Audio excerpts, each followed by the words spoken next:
Wabaluseewo okutyolwa ebyenjigiriza mu disitulikiti y'e Mukono ebyolekedde okusereba ng'entabo eva ku masomero agali mu mbeera embi ennyo. Amasomero mangi tegalina bibiina bayizi mu basomera, ng'abayizi basomera mu miti ssaako amasomero agamu ng'ebibiina ebisoba mu kimu bisomera mu kizimbe kimu. Eri mu kusomero lyetuuseemu erya St Jude Kiyirirwa Roman Catholic Primary School erisangibwa mu ggombolola y'Ekimenyedde nga lirina ebibiina bisatu olwo abalala ne basomera mu bisiikirize by'emiti. Enkuba etonnya ne tutaataagana.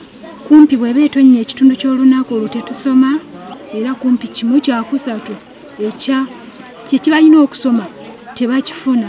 Joakim Kidamba abadde omukulu w'essomero lino okumala emyaka 2 agamba nti essomero lino erimaze emyaka egisoba 50 lirina ebibiina bina byokka nga bawalirizibwa okusomesa abayizi ab'ebibiina ebisatu mu miti. For the last 2 years I have been writing letters to the sub-counties requesting for the schools, for the classrooms, but they have not responded at all. Essomero lino wadde nga lya gavumenti erina ennyumba z'abasomesa nga batambulira ddala olugendo oluwera okuva e Nakifa mu tawuni awali ennyumba z'abapangisa okutuuka ku ssomero. Embeera y'emu eri ku ssomero lya Namulaba Primary School era ekkanisa nga nalyo terina bibiina bimala.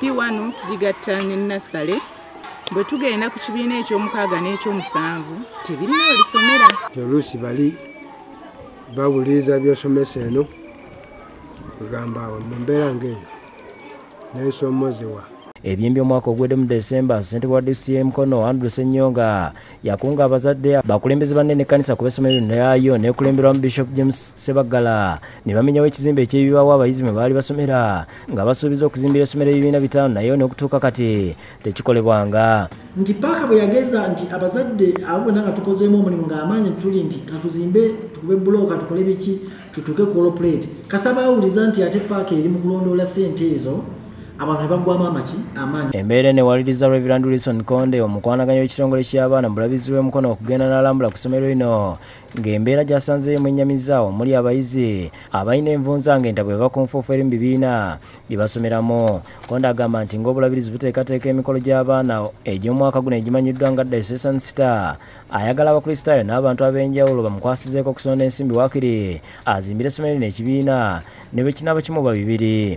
Tuba tukutuuseeko nti leetayo kyoleeso ow'ekikumi ow'ebibiri ow'ebisatu tuzimbire essomero lino ekizimbe ne bwe kinaaba kimu abaana baffe basobole okuba nga basoma mu mbeera ennungi. Bwe tutuukiridde akulira ebyenjigiriza mu disitulikiti y'e Mukono Vincent Balasa agambye nti embeera eri mu masomero gano bagimanyi naye ng'ensimbi ze zitaliiwo okulaba nga amasomero gonna bagazimbira ebibiina. Omwaka guno ogw'ebyensimbi bwe tugenda okutandikira guno gwe tulimu kitugenda okukwatako nga tukozesa enkola eyo kaawo yatuwa.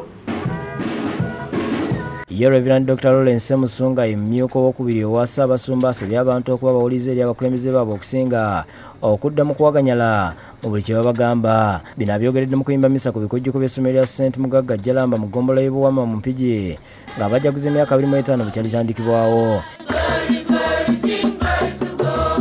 Musenyeri Semusu agamba nti abantu bakyayagala kuwuliza abakulembeze baabwe nga buli kimu bakisimbire kuuli. Abaana bano mubayigiriza okubeera abantu balamu naye kizibu nnyo okuyigiriza omuntu kyotali. Oluvannyuma basonze ssente ez'okumaliriza ekizimbe ky'essomo lya saayansi y'omukulu w'essomero lino Ssentonga alaze okusoomozebwa kwabasanga mu kusomesa abayizi ng'obutabona ebikozesebwa tebimala n'asaba abantu okubadduukirira.